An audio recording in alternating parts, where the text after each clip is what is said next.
Hello everyone, hari ini kita akan membahas mengenai derajat keasaman atau pH.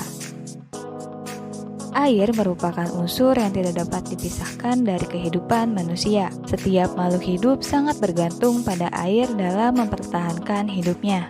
Oleh karena itu, pengembangan dan pengolahan sumber daya air merupakan dasar peradaban manusia. Salah satu parameter kualitas air adalah derajat keasaman atau pH. Pada konsep pH, P berasal dari kata potens yang berarti pangkat, dan H adalah tanda atom hidrogen. Untuk menyatakan tingkat keasaman atau kebasaan suatu larutan, digunakan skala pH yang dinyatakan dengan angka 0 sampai 14. Larutan yang bersifat asam akan menunjukkan pH kurang dari 7. Makin kuat sifat asam suatu larutan, makin banyak ion H+, dan makin kecil pH larutan. Larutan yang bersifat basa mempunyai pH lebih dari 7. Makin kuat sifat basa, makin banyak ion OH- dalam larutan dan makin besar pH-nya. Sedangkan larutan yang bersifat netral adalah larutan yang tidak bersifat asam atau basa dan mempunyai pH sama dengan 7. Batas-batas pH di mana indikator mengalami perubahan warna disebut trayek perubahan warna indikator. Dengan mengenali trayek pH dari berbagai jenis indikator, kita dapat mudah memperkirakan pH suatu larutan. Contoh soal trayek pH. Berapakah harga pH pada sampel tersebut? Pada soal, didapatkan air limbah berubah warna menjadi merah ketika diberikan metil merah, sehingga pH-nya adalah 4,2.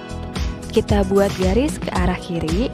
Selanjutnya, air limbah berubah warna menjadi kuning ketika diberikan brom timol biru.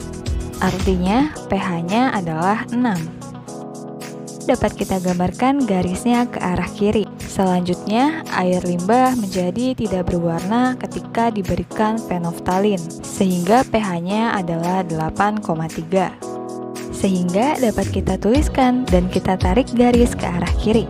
Bisa kita lihat pada gambar bahwa daerah yang mendapatkan arsiran paling banyak adalah daerah kurang dari sama dengan 4,2. Sehingga pH air limbah dari data di atas adalah kurang dari sama dengan 4,2.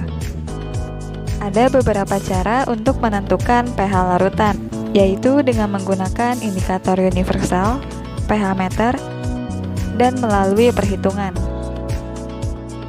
Yang pertama adalah indikator universal.